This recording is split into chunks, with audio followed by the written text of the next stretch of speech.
I'm looking at this stupid, what is it, Forbes, and it's Donald Trump hysteria about immigration. You know, the United States is set to gain over the next decade $7 trillion, an economic boost of $7 trillion fueled by immigration. So, you know, in the surreal world of the right wingiverse, immigration is this big problem, and it's actually very beneficial. 100% support immigration, but bear in mind that if Trump does any of the stuff that he says he's going to do, deporting people and blocking immigration or whatever, we stand to lose trillions of dollars of economic growth every year. Not a surprise. Gosh, idiot.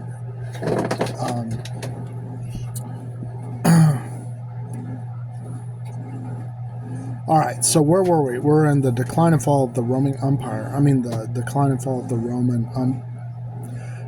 Empire, right? And where we left off was the main question: the divine origin of the religion was dexterously eluded. He's talking about Gibbon, or speciously conceded by Gibbon. Yeah, it all came from God. That's right. His plan enabled him to commence his account in most parts below the apostolic times, and it was only by the strength of the dark coloring with which he brought out the failings and the follies of the succeeding ages the shadow of doubt and suspicion was thrown back on the primitive period of Christianity. You make shit up, and you start with a lie, a simple lie, virgin birth or something like that, and pretty soon the teaching, people don't get the teaching anymore. They don't get the love your neighbor as yourself and turn the other cheek and, the Good Samaritan. Oh, if you find somebody injured on the side of the road, you should put them up in a hotel and pay all their hospital bills. Nobody does that. Right? But they're like, oh, laid in a manger and the wise men followed the stars. Jesus don't do astrology. Typically, no. You might find some that did.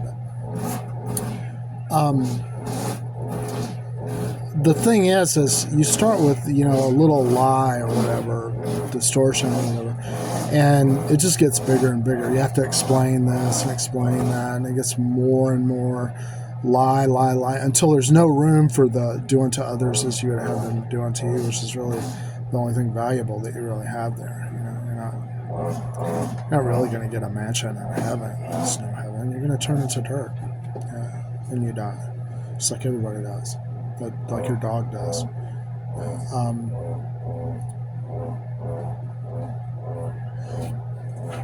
The theologian, I love this part. The theologian, says Gibbon, may indulge in the pleasing task of describing religion as she descended from heaven. Religion is a goddess descending from heaven.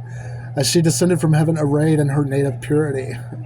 A more melancholy duty is imposed upon the historian. He must discover the inevitable mixture of error and corruption, which she contracted in a long residence upon earth among a weak and degenerate race of beings. He said the human race was a weak and degenerate race. Scary. All right. Divest this passage of the latent sarcasm betrayed by the subsequent tone of the whole disquisition, and it might commence a Christian history written in the most Christian spirit of candor. But, as the historian, by seeming to respect, yet by dexterously confounding the limits of the sacred land, contrived to insinuate that it was an utopia, which had no existence but in the imagination of the theologian. That's right. And he suggested, rather than affirmed, that the days of Christian purity were a kind of poetic golden age. So the theologian, by venturing too far into the domain of the historian, has been perpetually obliged to contest points on which he had little chance of victory, to deny facts established on unshaken evidence, and thence to retire, if not with the shame of defeat, yet with but doubtful and imperfect success. Paley, who's this guy Paley? With his intuitive sagacity, saw through the difficulty of answering Gibbon by the ordinary arts of controversy. His emphatic sentence, "Who can refute a snare?" I can refute a snare. Anybody can, if they use the logic, right? Contains as much truth as point. But full and pregnant as this phrase is, it is not quite the whole truth. It is the tone in which the progress of Christianity is traced in comparison with the rest of the splendid and prodigally ornamented work, which is the radical defect in the decline and fall.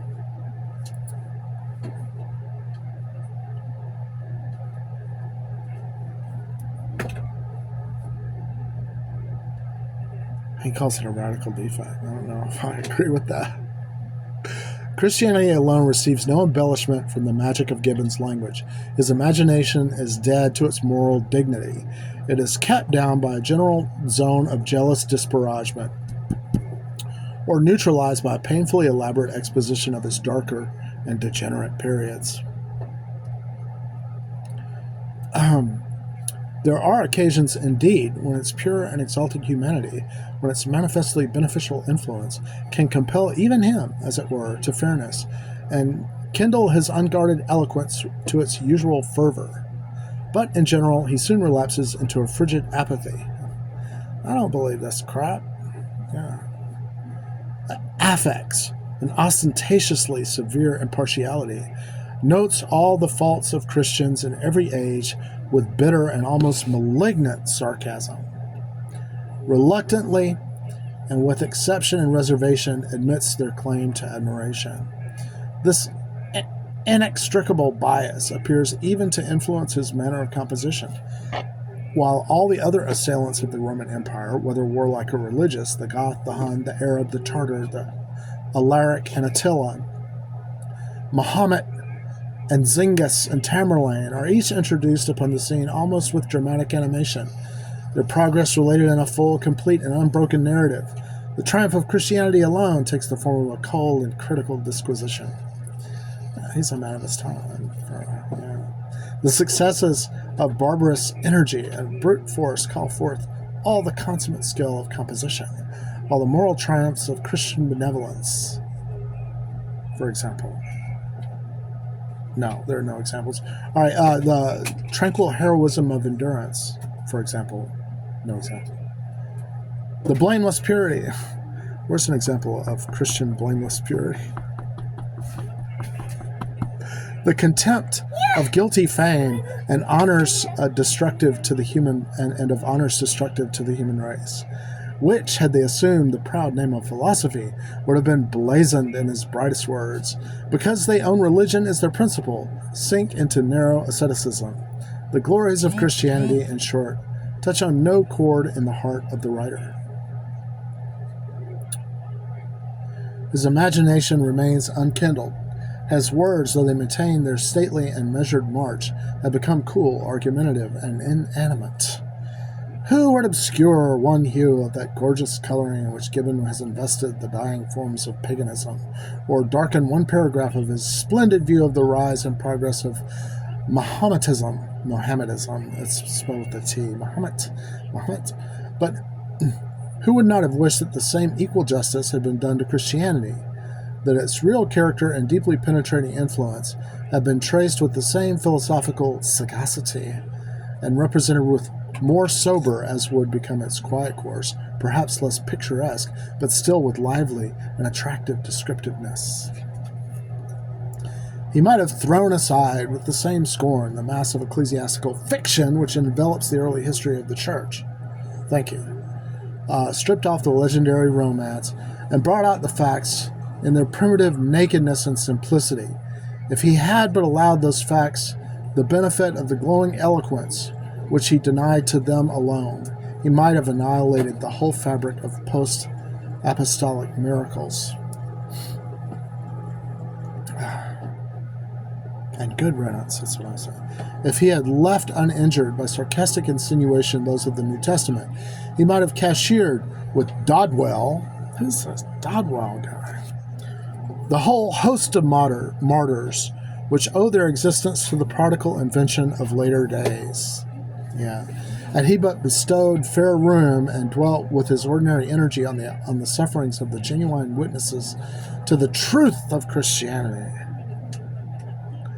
The Polycarps, or the martyrs of Vienna, And indeed, if after all the view of the early progress of Christianity be melancholy and humiliating, we must beware lest we charge the whole of this on the infidelity of the historian. It is idle, it is disingenuous to deny or dissemble the early deprivations of Christianity, its gradual but rapid departure from its primitive simplicity and purity, still more from its spirit of universal love. It may be no unsalutary lesson to the Christian world that this silent, this unavoidable, perhaps yet fatal change shall have been drawn by an impartial or even a hostile hand. The Christianity of every age may take warning, lest by its own narrow views, its want of wisdom, and its want of charity, it give the same advantage to the future unfriendly historian, and disparage the cause of true religion. It's not disparaging the cause of true religion. What is that? It's disparaging bullshit.